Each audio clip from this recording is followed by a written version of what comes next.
벼룻돌로 면상을 얻어맞은 소현세자는 그 자리에 쓰러져 피를 토하고 죽게 되었습니다. 너무나 순간적인 일이었습니다. 인조는 청나라의 세조에 대한 깊은 원한과 불타는 복수심에 집착하고 있었습니다.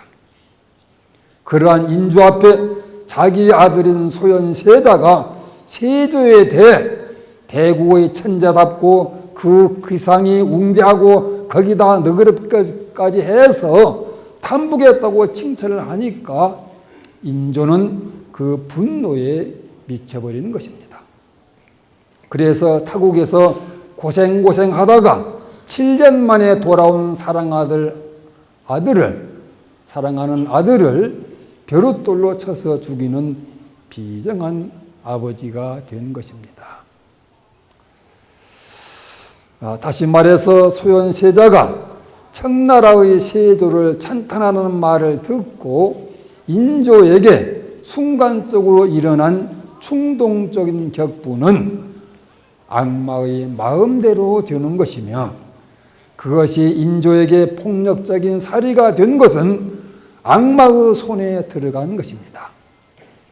그리고 그에 따라 인조가 벼룻돌을 소현세자의 얼굴에 던진 행동은 악마가 하고자 하는 대로 따른 것이고, 인조가 이성을 잃어버린 의식은 악마에게 구속된 모습인 것입니다. 정상적인 아버지의 마음으로는 인조뿐 아니라 누구도 아들을 죽일 수 없을 것입니다. 악마의 마음이 되어 죽이는 것입니다. 저항력이 없는 어린아이들을 성폭행하는 것도 마찬가지입니다. 인륜에 벗어난 모든 부도덕한 행위들은 다 악마의 마음으로 하는 것입니다. 그리고 그 악마는 바로 집착이 부른 것입니다. 경에 보면은 비타라는 비구가 부처님께 악마에 대해 묻는 내용이 있습니다. 세존이시여, 사람들이 악마 하는데 도대체 무엇을 악마라고 하는 것입니까? 부처님은 이렇게 말씀하셨습니다. 색이 악마다. 오온에서 얘기한 색을 얘기한 것입니다. 색수상 형식에. 색이 악마다. 감정이 악마다. 이것은 수입니다. 생각이 악마다. 이건 상입니다. 의지가 악마다. 이건 행입니다. 의식이 악마다. 그러므로 수행자는 육신의 집착을 떠나야 하고, 또한 수상 행식의 집착에서도 떠나야 하느니라. 즉 오혼이 그대로 악마라는 것입니다. 맞는 말씀입니다. 우리가 집착하는 것은 이미 보고 느끼고 생각하고 체험된 것들입니다. 그리고 그것들은 재, 수, 상, 행식 이 5가지에 의해 진행된 것들입니다. 만일 우리가 보고 느끼고 생각하고 체험한 것이 없다면 아무것도 집착할 것이 없을 것입니다. 그러니 오온 자체가 악마인 것입니다. 자마암경에는 이 악마를 의인화해서 악마와 부처님이 대화하는 장면이 나오고 있습니다. 어느 날 허름한 옷차림으로 몸을 바꾼 악마가 부처님을 찾아와 여쭈었습니다. 고타마시여, 눈이 사물을 보는 곳이 내가 있는 곳이요, 귀가 소리를 듣는 곳이 내가 있는 곳이요, 코가 냄새를 맡는 곳이 내가 있는 곳이며, 혀가 맛을 보고 몸이 감촉하고 뜻이 분별하는 곳이 내가 머무는 곳입니다. 당신은 어디로 가고자 하십니까? 부처님은 말씀하셨습니다. 그래, 그렇다면 만일 사물을 만나는 눈이 없고 소리를 듣는 귀가 없고 냄새를 맡는 코가 없고 이렇게 대상을 만나는 혀도 몸도 뜻도 없다면 너는 어디에 머물겠느냐? 나는 바로 그런 곳으로 나아가느니라. 눈이며 코며 귀며 이런 감각기관들은 악마가 사는 집인 것입니다. 왜 그런지 아십니까? 예, 눈과 귀와 코와 이렇게 감각기관을 다 가지고 있는 상태에서 외부적으로 어떤 사물을 대할 때 눈이 사물을 볼 때 보는 것이 혹하게 하고 귀로 소리를 들을 때 들은 소리 혹하게 하고 또 코로 맡는 냄새 그 냄새 혹하게 하고 또 혀로 맛본 그 음식 맛이 혹하게 하고 이렇게 감각기관은 감수된 그런 것에 의해서 반드시 마음을 동요시킵니다. 그래서 이 악마는 그렇게 얘기를 하는 것입니다. 이런 사실을 누구보다도 잘 알고 있는 악마가 부처님이라고 한들 뾰족한 수가 있으랴 싶어서 교만한 마음으로 한번 훅 찔러본 말인 것입니다.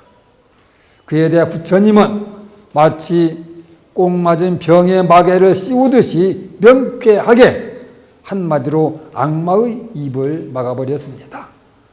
악마의 집도 없고 악마가 머물 수 없는 그런 곳으로 나는 가느니라.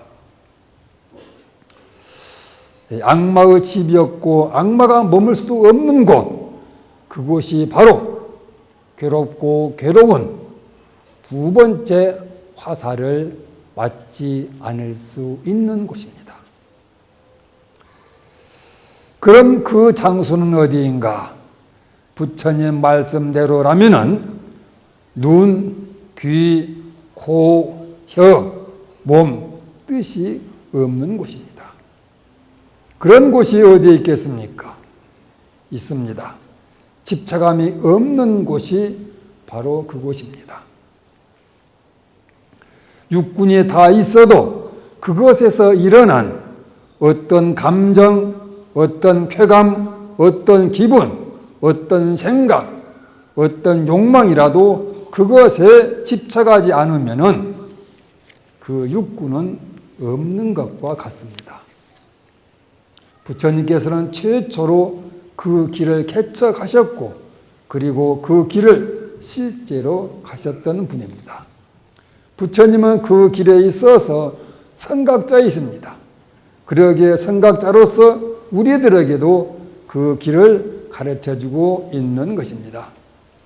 그러나 그 가르침에 귀를 기울이고 그리고 부처님이 가신 그 길을 발견하고 두 번째 화살을 맞지 않는 그 길을 가는 것은 지혜로운 사람의 선택인 것입니다. 지혜로운 사람은 감각기관에서 객관 경계에 대한 어떤 느낌, 욕망, 생각 같은 것이 일어나면은 그것이 일어났다는 사실을 깨달을 뿐 일체에 집착을 하지 않습니다. 그러므로 그뿐 그것으로 인해서 어떤 괴로운 일도 복잡한 사건도 번뇌도 발생하지 않는 것입니다. 최근담에는 이런 말씀이 있습니다.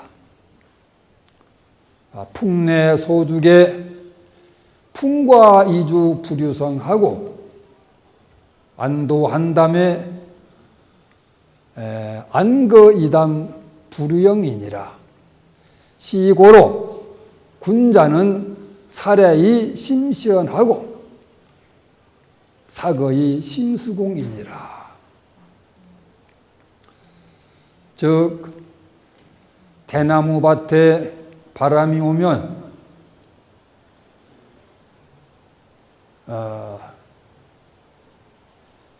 대나무밭에 바람이 오면 어떻습니까? 그 많은 대나무 가지와 많은 대나무 잎이 있기 때문에 그것들이 서로 부딪히는 대바람 소리가 나지요. 대밭에 바람이 오면은 그런 쉬쉬쉬하는 대바람 소리가 나지만은 그 바람이 지나간 다음에 대숲에는 바람이 남지 않는다. 왜 그러겠습니까?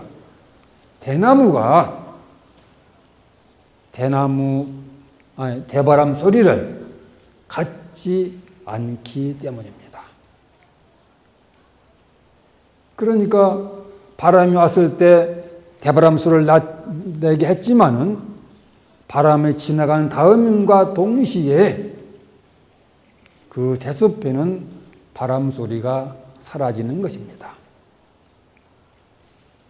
그리고 들에 연못이 하나 있습니다. 그 연못 뒤 허공으로 기러기가 날아갑니다. 그랬을 때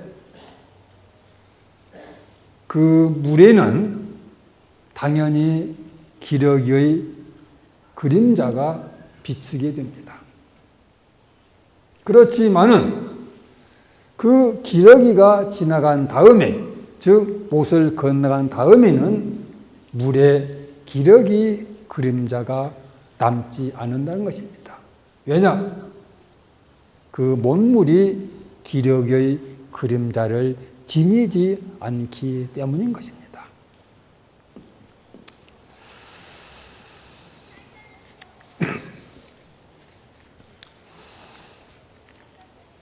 이와 같이 그러기 때문에 군자라고 하는 사람은 일이 오게 됐을 때 마음이 일어나게 하고, 일이 떠나가게 되면은 동시에 마음을 비우느니라. 이게 뭡니까? 바로 어떤 것에도 집착하지 않고 매이지 않는 그런 마음의 상태, 정신의 경지를 글로 표현하는 것입니다.